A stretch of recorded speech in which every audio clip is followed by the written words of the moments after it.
গত ৩টি বিশ্বকাপের সম্ভাব্য চ্যাম্পিয়ন নিয়ে সঠিক পূর্বাভাস দেওয়ায় আলোচনায় ছিলেন জার্মান অর্থনীতিবিদ জোয়াকিম ক্লেমেন্তে।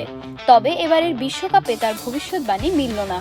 জাপানের কাছে হেরে ব্রাজিল বিদায় নেবে, এমন পূর্বাভাসের বাস্তবতা হয়নি। বরং ম্যাচ শেষে এ নিয়ে খোঁচা দিতে ছাড়েননি ব্রাজিল তারকা নেইমার। আসল ফল থেকে তৈরি, সম্পূর্ণ প্রিজারভেটিভ মুক্ত ফ্রুটিকা, পিওর মানে ফ্রুটিকা।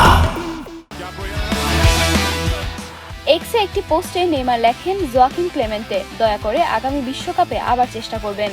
একই দিনে ক্লেমেন্তের আরেকটি ভবিষ্যৎবাণীও ভুল প্রমাণিত হয়। তিনি জানিয়েছিলেন এবারের বিশ্বকাপে নেদারল্যান্ডস চ্যাম্পিয়ন হবে, কিন্তু সেই দিনই নেদারল্যান্ডস টাইব্রেকারে মরক্কোর কাছে হেরে বিদায় নেয়। এরপর নেইমার আরেকটি পোস্টে লেখেন, আবারও ভুল। জাপানের বিপক্ষে ম্যাচ খেলেননি নেইমার। ম্যাচ শেষে ব্রাজিল কোচ কার্লো আনচেলত্তি জানান, দল পিছিয়ে থাকলে তিনি নেইমারকে মাঠে নামাতেন। 29 মিনিটে জাপান এগিয়ে গেলে 56 মিনিটে ক্যাসেমিরো সমতা ফেরান। এরপর যোগ করার সময়ের 6ষ্ঠ মিনিটে গ্যাব্রিয়েল মার্টিনেল্লি গোল করে ব্রাজিলকে 2-1 ব্যবধানে জয় এনে দেন।